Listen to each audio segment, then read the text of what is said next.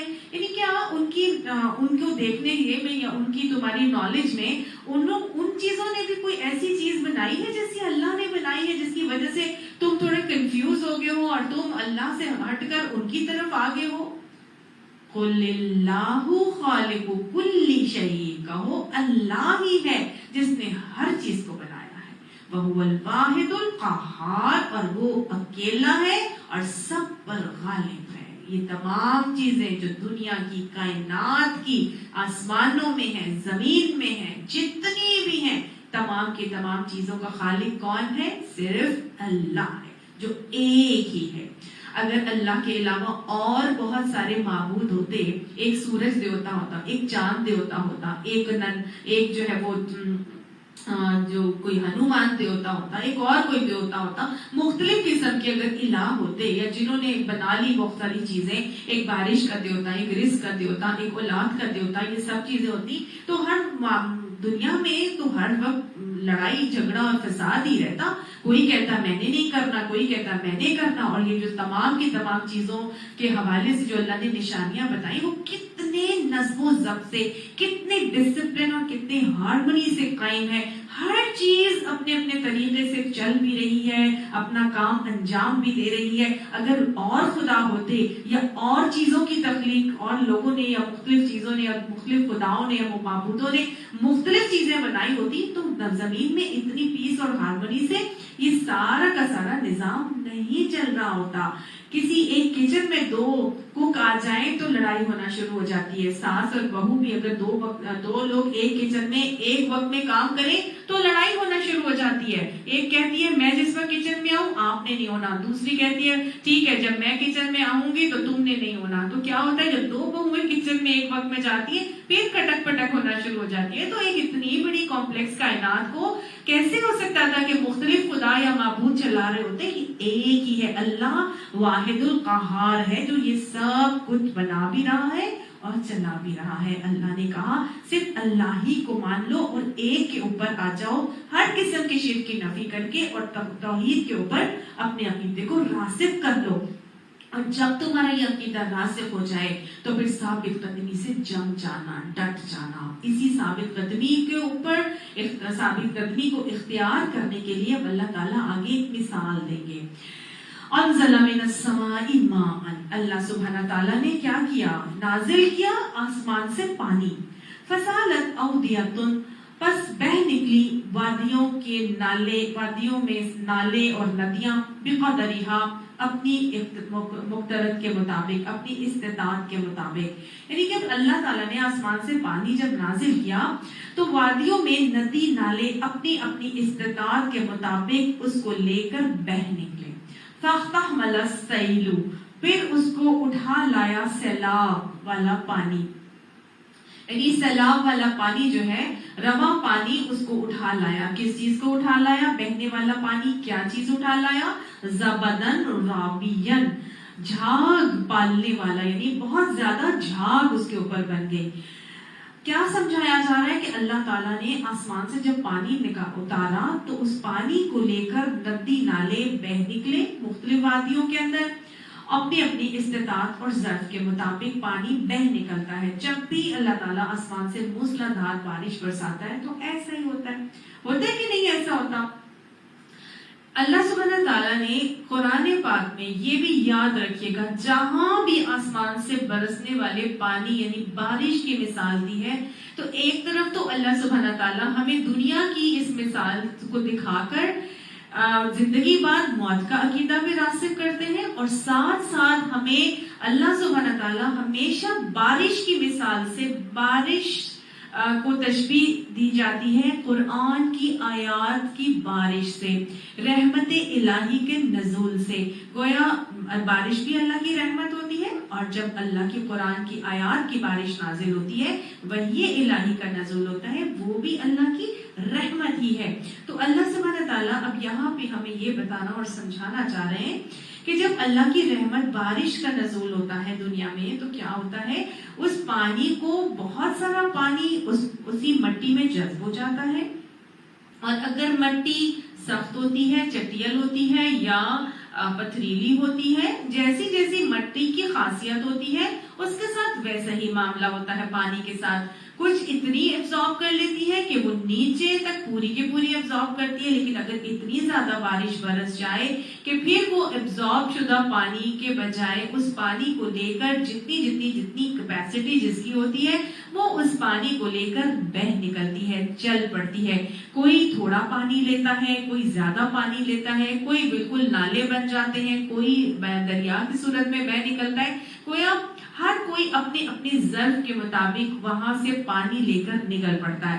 اب جب پانی وہاں سے مٹی سے نکلتا ہے تو اب جب وہاں جہاں سے وہ گزرتا ہے پانی، اس پانی کے اوپر، بہنے والے پانی کے اوپر جو رواں پانی ہوتا ہے، ایک سیلے رواں کی صورت میں جا رہا ہوتا ہے، جب اس کے اندر کوئی رکاوٹیں آتی ہیں، کوئی فرکشن آتی ہے، کوئی آڑ آتی ہے، کوئی پتھر آتے ہیں، تو یہ اس بہنے والے پانی کے اوپر جھاگ آ جاتی ہے. اس چیز کو بہت ایزیلی اور بہت خوبصورتی سے ہم کہاں پہ آبزرو کرتے ہیں جب ہم جاتے ہیں ناردرن ایریاز میں، اور خصوصی طور پر جو کشمیر کا علاقہ ہے وہاں پر سے تو وہ جاگران کی سائٹ پر جب آپ جاتے ہیں جہاں سے یہ سارے کے سارے وادی نیلم بنتا ہے اور پھر وادی جہلم بنتا ہے، اور پھر وہاں سے باقاعدہ طور پہ آبشاروں کی صورت میں یہ جب گلیشیئرز بھی پگھلتے ہیں اور آتے ہیں، اور پھر انہی نہروں کے اندر بہت بڑے بڑے پتھر ہوتے ہیں اور پھر چٹانیں باقاعدہ ٹوٹ کے بیچ میں گری ہوئی ہوتی ہیں، اور جب پتھروں سے وہ پانی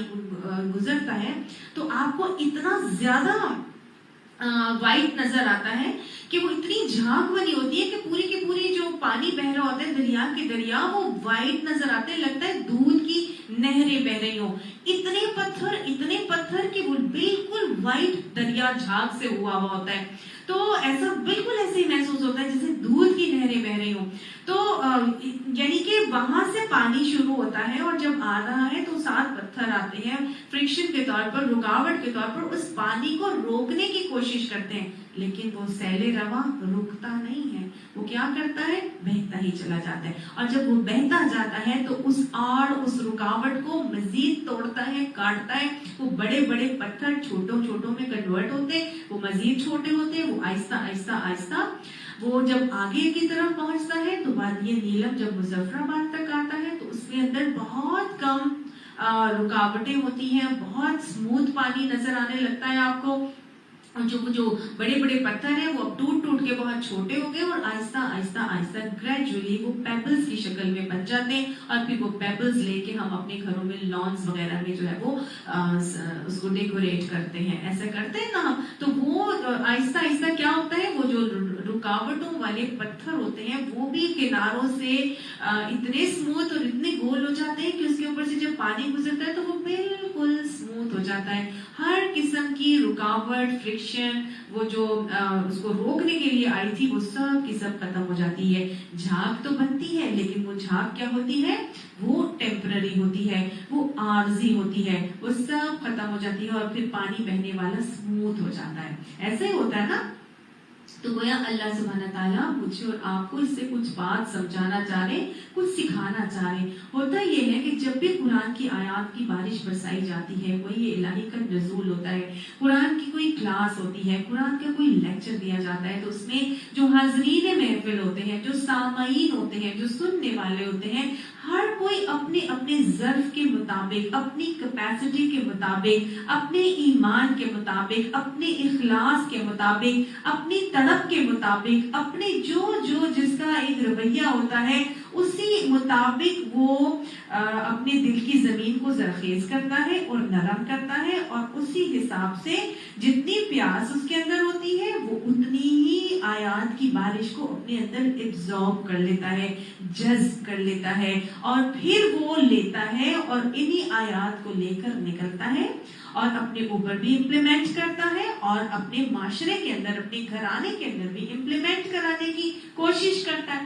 جب وہ قرآن کے احکامات کو امپلیمنٹ کروانے کے لیے کوشش کرتا ہے دین کا نفاذ اپنی ذات پر یا اپنے گھرانے یا معاشرے میں کروانے کی کوشش کرتا ہے تو اس کے لیے رکاوٹیں پیدا ہونی شروع ہو جاتی ہیں. کبھی اپنے گھر والوں کے ذریعے کی طرف سے، کبھی اپنے اہل و عیال کی طرف سے، جو آپ کے رشتہ دار ہوتے ہیں ان کی طرف سے، مطلب کسی نہ کسی طرف سے مشکلات آتی ہیں، پریشانیاں آتی ہیں، رکاوٹیں آتی ہیں، اور انسان کو روکا جاتا ہے کہ وہ دین کے احکامات کے اوپر ثابت قدمی سے نہ چل سکے. ہمیشہ رکاوٹیں آئیں گی، کبھی شوہر کی طرف سے آئیں گی، کبھی ساس سسر کی طرف سے آئیں گی، کبھی اولادوں کی طرف سے آئیں گی، کبھی سہیلیوں کی طرف سے آئیں گی، کبھی ماں باپ کی طرف سے بھی آ سکتی ہیں. تو مختلف قسم کی لوگوں کی طرف سے رکاوٹیں آتی ہیں. کسی کی بیوی کی طرف سے رکاوٹ آتی ہے. کوئی داڑھی رکھنا چاہتا ہے تو بیوی کہہ دیتی ہے کہ اگر تم نے داڑھی رکھی تو میں تمہیں چھوڑ دوں گی، مجھے تمہیں طلاق دینی پڑے گی. ایسے بھی کیسز نظر آتے ہیں. مختلف قسم کے لوگ ہیں، ہر قسم کی رکاوٹوں کو فیس کرنا ہوتا ہے. مومن نے جب وہ نکلتا ہے تو اتنا آسان تو نہیں، اللہ تعالیٰ تو آزمائیں گے نا. وَلَنَبْلُوَنَّكُمْ بِشَيْءٍ مِّنَ الْخَوْفِ وَالْجُوعِ وَنَقْصٍ مِّنَ الْأَمْوَالِ وَالْأَنفُسِ وَالثَّمَرَاتِ وَبَشِّرِ الصَّابِرِينَ پڑھ کے ہم آ چکے. اللہ نے تو مختلف قسم سے انسان کو آزمانا ہے. تو جب بھی یہ مشکلات آندھی اور طوفان کی طرح آتی ہیں تو پھر کیا ہوتا ہے؟ کیا آندھی طوفان بھی ہمیشہ رہتا ہے؟ نہیں رہتا نا. آندھی طوفان آتا ہے، بادل گرجتے ہیں، لیکن تھوڑی دیر کے لیے اس تنگی ہوتی ہے اور پھر سب کی سب آسانی ہو جاتی ہے. یہ ہمیشہ نہیں رہتی. یہ فرکشنز، یہ رکاوٹیں ہمیشہ نہیں رہتی. آپ کا کام کیا ہے کہ سیل رواں کی طرح بہتے رہیں، کام کرتے رہیے. ہمت مردہ مدد خدا کا معاملہ کر کے حوصلے ہمت جو ہے وہ پست نہیں کرنا اور اللہ کی کا ہاتھ پکڑ کے آگے بڑھتے رہنا ہے. جو جھاگ ہے، جو رکاوٹیں آئی ہیں وہ ٹیمپرری ہوں گی، وہ رک جائیں گی، وہ اڑ جائیں گی، وہ ختم ہو جائیں گی. ہم نے اپنا خزانہ جو ہم لے کے نکلے ہیں اس کے خیر مما یجمعون ہے، اس کو ہم سمیٹ کر نکلے ہیں. اللہ سبحانہ تعالیٰ ہمیں اس کی توفیق عطا فرمائے کہ ہم سیل رواں کی طرح بہتے رہیں اور اس کو آگے لے کر اپنے اوپر بھی، اپنی اولادوں پر بھی، اپنے گھرانوں معاشرے پر بھی اور تمام ہی لوگوں کے اوپر اس کو امپلیمنٹ کرنے والے خوش نصیب بن جائیں. اللہ نے یہ مثال مجھے اور آپ کو دے کے ثابت قدمی کی طرف مائل کیا ہے، قائل کیا ہے. آگے اللہ تعالیٰ فرماتے ہیں وَمِمَّا يُوقِدُونَ عَلَيْهِ فِي النَّارِ، اور اس میں بھی جھاگ بنتی ہے جو تپایا جاتا ہے اوپر اس کے آگ میں. یعنی آگ میں جس چیز کو تپایا جاتا ہے نا، ابتغاء حلیۃ، زیورات بنانے کے لیے، او متاع یا سامان بنانے کے لیے، زبد مثلہ، اسی طرح کی جھاگ جو ہے وہ بنتی ہے. اسی طرح کی جھاگ بنتی ہے جو زیورات یا مختلف قسم کے سامان بنائے جاتے ہیں نا، تو وہ جو میلٹ کی جاتی ہیں دھاتیں، جو مولٹن قسم کی جو الوائز ہوتے ہیں ان کو میلٹ کرتے ہیں تو اس میں سے مختلف قسم کے دھاتیں نکلتی ہیں، میٹلز نکلتے ہیں. کاپر نکلتا ہے، گولڈ نکلتا ہے، سلور نکلتا ہے، ایلومینیم نکلتا ہے، اینٹیمنی، براس، ہر قسم کی چیزیں نکلتی ہیں. تو اگر ہم دیکھیں یہاں پر اسپیشلی جاگران کے پہاڑوں میں آپ جا کے دیکھیں تو آپ کو بہت زیادہ چمکیلے پہاڑ نظر آئیں گے اور مختلف قسم کے وہاں پر میٹلز پہاڑوں کے اندر ان کے پتھروں میں موجود ہیں. جب یہ پہاڑوں سے نکلتے ہیں اور ٹوٹ کے یہ پتھر نکلتے ہیں اور چٹانوں کی صورت میں، تو آہستہ آہستہ آہستہ کیا ہوتا ہے، ٹوٹتے جاتے ہیں اور بہترین قسم کے جو میٹلز ہیں اس میں سے نکلتے ہیں اور جھاگ بن کے وہ نیچے بیٹھتے چلے جاتے ہیں اور آہستہ آہستہ آہستہ جو بہنے والی پانی ہے وہ بہتا رہتا ہے اور جھاگ اور جو میٹلز ہیں وہ نیچے کی طرف ڈپازٹ ہوتے رہتے ہیں. پھر اللہ تعالیٰ اس کو پورے سیل رواں کے صورت میں ان تمام میٹلز کو لیتا جاتا ہے آہستہ آہستہ آہستہ. جب دریا سمندر میں گرتا ہے تو یہ پایا گیا، ریسرچ بتاتی ہے کہ سب سے زیادہ گولڈ اور سلور عربین سی کے ساحل پر پایا جاتا ہے. دنیا میں سب سے زیادہ گولڈ اینڈ سلور کس ایریا میں پایا جاتا ہے؟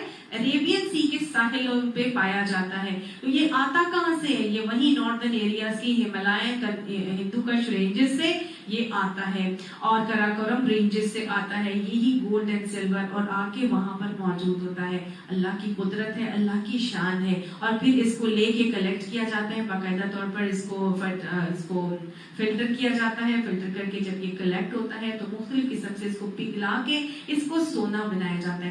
اب سونے کے جو مختلف زیورات بنائے جاتے ہیں یا کوئی مختلف قسم کے کاپر، براس، ایلومینیم کے سامان بنائے جاتے ہیں، تو اس میں کیا ہوتا ہے، اس کو جب پگھلایا جاتا ہے نا تو اس میں جتنی امپیورٹیز ہیں وہ سب کی سب اوپر آ جاتی ہیں، اور امپیورٹیز ایک جھاگ کی مانند پوری کی پوری امپیورٹیز اوپر آتی ہیں، آہستہ آہستہ آہستہ پکاتے رہیں تو وہ سب امپیورٹیز ختم ہو جاتی ہیں، وہ جھاگ بالکل ختم ہو جاتی ہے، اور نیچے کیا رہ جاتا ہے، پیور کندن رہ جاتا ہے۔ سونا اگر پگھلایا جا رہا ہو تو سونا پیور کندن رہ جاتا ہے نیچے۔ آپ نے محسوس کیا ہوگا کہ اگر آپ کبھی گھر میں شیرہ پکاتے ہیں تو کیا ہوتا ہے، جب آپ چینی ڈال کے اس میں شیرہ بنانا شروع ہوتے ہیں تو شروع میں اس کے اوپر بہت زیادہ جھاگ وغیرہ آتی ہے، اور جھاگ آہستہ آہستہ پکتی جائے گی تو وہ جھاگ ختم ہوتی جاتی ہے، اور اس کی امپیورٹیز ساری ختم ہو جاتی ہیں، اور پھر سب کیا رہ جاتا ہے، پیور شیرہ رہ جاتا ہے، اور وہی شیرہ ہوتا ہے، پھر ہم اس کو نکال لیتے ہیں اور اپنے کاموں میں استعمال کرتے ہیں۔ تو اسی طرح سے ہوتا ہے جب ہم میٹلز وغیرہ بھی پگھلاتے ہیں، دھاتیں وغیرہ پگھلاتے ہیں، تو اللہ سبحانہ تعالیٰ مومن کے ساتھ بھی ایسا ہی کرتا ہے۔ جب بھی مومن کو اللہ نے پیور کندن ہیرا بنانا ہوتا ہے، پالش کرنا ہوتا ہے، تو پھر اللہ تعالیٰ اس کو آزمائش کی بھٹی میں تپاتے ہیں، اور اس کے اوپر خوب مشکلات کے بوجھ ڈالتے ہیں، اور جتنا زیادہ جس ہیرے کو کاٹا تراشا جاتا ہے، اتنا ہی ہیرا کیا ہوتا ہے، زیادہ شائنی اور چمکدار بن جاتا ہے۔ جتنے کٹس ہوں گے اتنا ہی شائن آئے گی۔ ایسا ہی ہوتا ہے نا، ہیرے پہننے والوں کو اچھی طرح سے اس بات کا اندازہ ہوگا کہ جو ڈائمنڈ ہوتی ہے اس کی کوالٹی کس پر ہوتی ہے، اس کے کٹس کے اوپر بیس کرتی ہے، اور اسی سے اس کی شائن نکلتی ہے۔ تو بالکل ایسے ہی اللہ سبحانہ تعالیٰ اپنے مومن بندے کو پالش کرنا چاہتا ہے، کندن بنانا چاہتا ہے، تو آزمائشوں کی بھٹی سے پھر اس کو گزارتا ہے، اور جتنی اس کے اندر امپیورٹیز ہوتی ہیں وہ سب جھاگ کی مانند ختم ہو جاتی ہیں۔ تو اللہ نے دونوں ہی باتوں سے انسان کو سمجھا دیا کہ جب دین کے راستے پہ چلو گے تو ہر قسم کی فرکشن کو فیس کرنے کے لیے تیار ہو جانا، اپنے کام پہ جت جانا، لگے رہنا، مستقل مزاجی سے لگے رہنا اور چلتے رہنا۔ یہ ساری مشکلات، یہ پریشانیاں، یہ رکاوٹیں، یہ فرکشن سب کے سب ختم ہو جائیں گی، اور تم اللہ کے بہترین بندے بن جاؤ گے۔ اللہ ہمیں انہی باتوں سے سبق سیکھنے کی توفیق عطا فرمائے اور ہمیں اپنی پسند کا بنا لے۔ کذالک یضرب اللہ الحق، اسی طرح وہ بیان کرتا ہے اللہ سبحانہ تعالیٰ حق کو، والباطل، اور باطل کو بھی، یعنی اللہ حق اور باطل کے معاملے کو انہی باتوں سے واضح کرتا ہے۔ فَأَمَّا الزَّبَدُ، بس جو وہ جھاگ ہوتی ہے، فَيَذْهَبُ جُفَاءً، بس وہ چلی جاتی ہے خشک ہو کر، وَأَمَّا مَا يَنْفَعُ النَّاسَ، اور وہ جو لوگوں کے لیے منافع والی چیز ہوتی ہے، نفع بخش چیز ہوتی ہے، فَيَمْكُثُ فِي الْأَرْضِ، بس وہ زمین میں ٹھہر جاتی ہے، رک جاتی ہے۔ كَذَلِكَ يَضْرِبُ اللَّهُ الْأَمْثَالَ، اسی طرح اللہ تعالیٰ مثالیں بیان کرتا ہے، اور مثالوں سے اپنی باتیں جو ہے انسان کو سمجھاتا ہے۔ اللہ ہمیں مستقل مزاجی سے دین کے اوپر ثابت قدمی عطا فرما۔ یا مقلب القلوب ثبت قلبی علی دینک، یا مصرف القلوب صرف قلبی علی طاعتک۔ للذین استجابوا لربهم الحسنی، وہ ان لوگوں کے لیے جو اپنے رب کی دعوت کو قبول کر لی ہیں، اپنے رب کی دعوت پر جواب دیتے ہیں اور اللہ کو دعوت کو مان لیتے ہیں، ان کے لیے کیا ہے، الحسنہ، ان کے لیے بھلائی ہی بھلائی ہے۔ گویا اللہ سبحانہ تعالیٰ نے تمہیں ہر بات بتا دی ہے، سمجھا دی ہے۔ اب اگر اللہ کی باتوں کو قبول کر لو گے تو تمہیں ہر قسم کی بھلائی دنیا میں بھی مل جائے گی، آخرت میں بھی مل جائے گی۔ والذین لم یستجیبوا لہ، اور وہ لوگ جو اللہ کی دعوت پر لبیک نہیں کہتے، دعوت کو قبول نہیں کرتے، لو ان لہم ما فی الارض جمیعا، اگر ان کے لیے جو کچھ بھی زمین میں ہے سب کا سب بھی، جمیعاً وہ سب کچھ، ومثلہ، اور اسی کی مانند، معہ، اس کے ساتھ، لافتدوا بھی، البتہ وہ سب قید سے رہائی حاصل کرنے کے لیے، فدیے میں دینے کے لیے بھی تیار ہو جائیں، تو اللہ سبحانہ تعالیٰ اس کو قبول نہیں کرے گا۔ اللہ نے کیوں قبول نہیں کرنا؟ کیونکہ صاف بتا دیا گیا کہ اولئک لہم سوء الحساب، ایسے لوگوں کے لیے تو بہت ہی برا حساب ہے. اللہ نے بہت بری طرح ان کے لیے ان کا حساب لینے کا معاملہ کرنا ہے، کیونکہ ان کو ساری باتیں تو بتائی گئی تھی لیکن پھر بھی وہ نہیں مان رہے. اور اب جبکہ انہوں نے نہیں مانا، نہیں قبول کیا، اور تو اب آخرت میں جب وہ اللہ کے حضور پیش کیے جائیں گے تو چاہے دنیا بھر کی چیزیں اور اس کی اتنی ہی اور بھی وہ اللہ کے حضور عذاب سے چھوٹنے کے لیے، فتنیاں بھی دینے کے لیے تیار ہو جائیں گے. یہ تمام کی تمام چیزیں ہم اللہ کو دے دیتے ہیں اور ہمیں اللہ اس عذاب سے بچا لے تو اللہ سبحانہ تعالیٰ اس سے اس وقت یہ قبول نہیں کرے گا. آج اللہ نے جتنا بھی دیا ہے اللہ آج یہ قبول کرے گا. آج اللہ کے بات نہ ماننے پر جتنے بھی انسان سے گناہ ہو گئے تو پھر کیا کرنا ہے؟ آج ہی اللہ سے استغفار کرنا ہے، آج ہی توبہ کی قبولیت ہے. اور توبہ کی قبولیت کے لیے کیا طریقہ بتایا گیا ہے؟ پیچھے ہم نے پڑھا ہے صدقہ ادا کر دیا جائے. تو دنیا میں اگر دینا ہے نا اللہ کے غضب سے بچنے کے لیے، اللہ کے عذاب سے بچنے کے لیے، تو توبہ کرو اور صدقہ نکالو. تو اس سے کیا ہوگا؟ یہ دنیا میں جو تم دے دو گے تو انشاءاللہ اللہ سبحانہ تعالیٰ آخرت کے تمہارے معاملات کو کلیئر کر لے گا. ورنہ آخرت میں تو جتنا مرضی دیتے جاؤ وہ اللہ کے حضور قبول نہیں کیا جائے گا. تو دنیا میں دے دو، جتنا دینا خرچ کرو اس سے پہلے کہ جان لبوں پہ آ جائے اور تم یہ کہنے لگو کہ فلاں کو دے دو، فلاں کو دے دو. اے ابن آدم، اس وقت یہ مال تیرا نہیں، اس وقت یہ مال کس کا ہے؟ تیرے وارث کا ہے. تو لہٰذا دنیا میں دینا ہے، خلوص سے دینا ہے. تھوڑا بھی ہو تو دے دے اللہ کی راہ میں، کیونکہ آپ صلی اللہ علیہ وسلم نے فرمایا تھا کہ جہنم کی آگ سے بچو، کھجور کا ایک ٹکڑا دے کر صحیح. تو قیامت میں تو جتنا مرضی اللہ کو دینے لگیں گے اللہ قبول نہیں کرے گا، بلکہ الٹا اولئک لہم سوء الحساب، ان سے برا حساب لیا جائے گا. اللہم حسبنا حسابا یسیرا، اللہ ہم سے آسان حساب لے لینا. اللہ نے پوچھ لینا ہے، اللہ نے سب سے پوچھنا ہے کہ علم جو میں نے دیا تھا، تم تک پہنچایا تھا، تم نے اس علم کے اوپر عمل کیا تھا کہ نہیں کیا تھا؟ اس علم کو لے کے ندی نالوں کی صورت میں بہے تھے، لوگوں تک پہنچایا تھا کہ نہیں کیا تھا؟